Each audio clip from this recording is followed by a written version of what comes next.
Hi everybody! Today's video is going to be about how to properly floss your teeth. Now, I know that you've heard this a million times, flossing is going to prevent cavities, and it's also going to help prevent gum disease. So it's really essential. I know most people don't like to do it or they find they don't have the time, but really prevention is key and flossing does a great job in preventing cavities.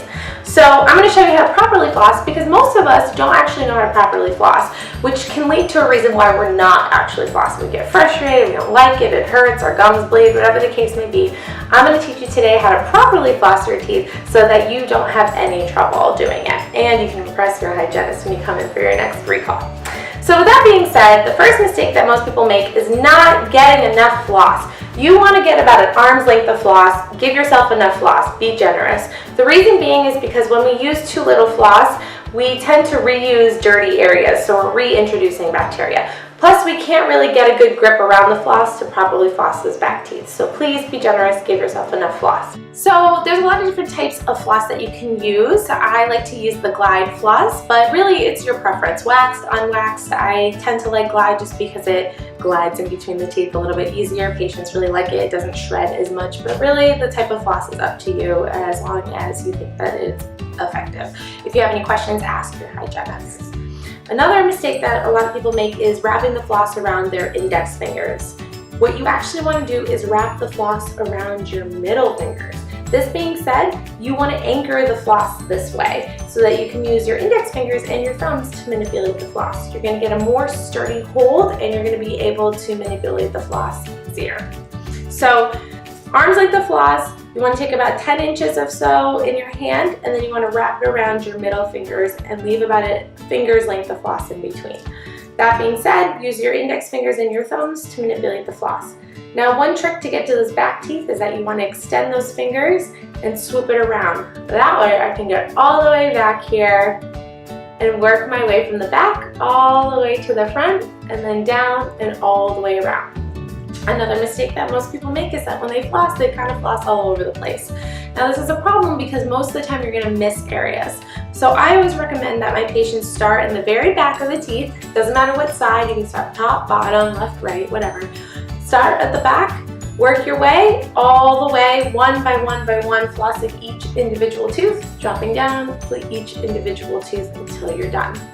Another thing that I want my patients to do is really concentrate on the technique of the floss and the motion that you're using. Most of us just think flossing like this is going to be effective. It's not. So what you want to do is when you go in between the teeth, you want to shimmy it, as I like to call it, in between your teeth until you feel the floss pop in between, and then you want to wrap the floss around the tooth like a C shape.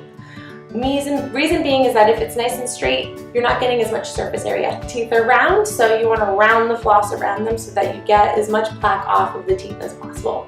Once you've rounded, you want to go up and down. 1, 2, 3 motions, and then since there's 2 sides of that in between, you want to go to the other side of the other tooth and wrap it around and then go 1, 2, 3. You want to do an up and down motion versus a shimmy motion to clean. You only want to do the shimmy motion to get in between and out.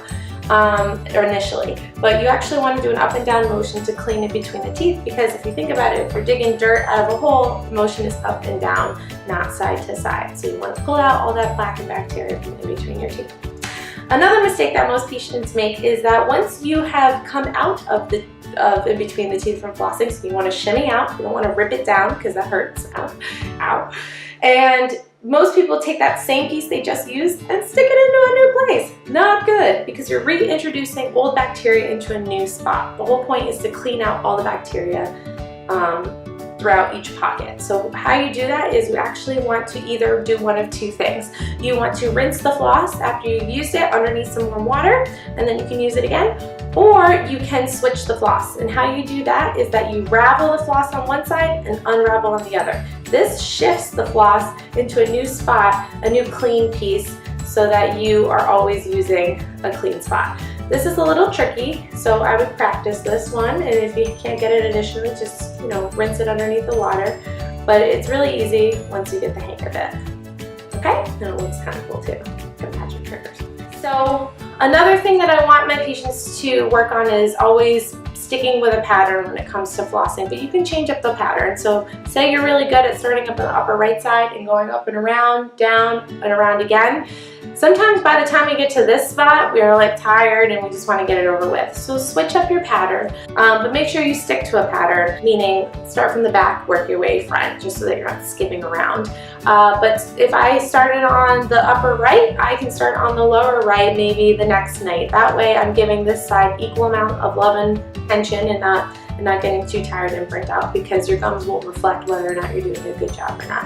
And we can always tell if you decide to floss an hour before your dental visit. So don't think that that's going to help, but it's actually a long-term plan, like working out. You want to try to floss at least 3 times a week. It should be every day, but for my beginner flossers, 3 times a week is a good goal to set. And you only want to floss about once a day. The best time to floss is at night.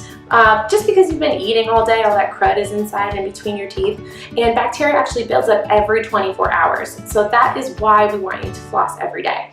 We also want you to floss before brushing. It's not the end of the world if you end up flossing after brushing, but it makes more sense to remove the bacteria from in between the teeth so that your fluoride toothpaste can penetrate in between and prevent cavities. Because flossing, lo and behold, will help you prevent cavities.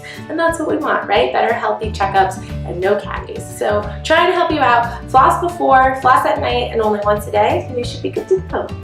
Let me show you what that looks like in the next video so that you can get a close-up and you can really hone in on your technique.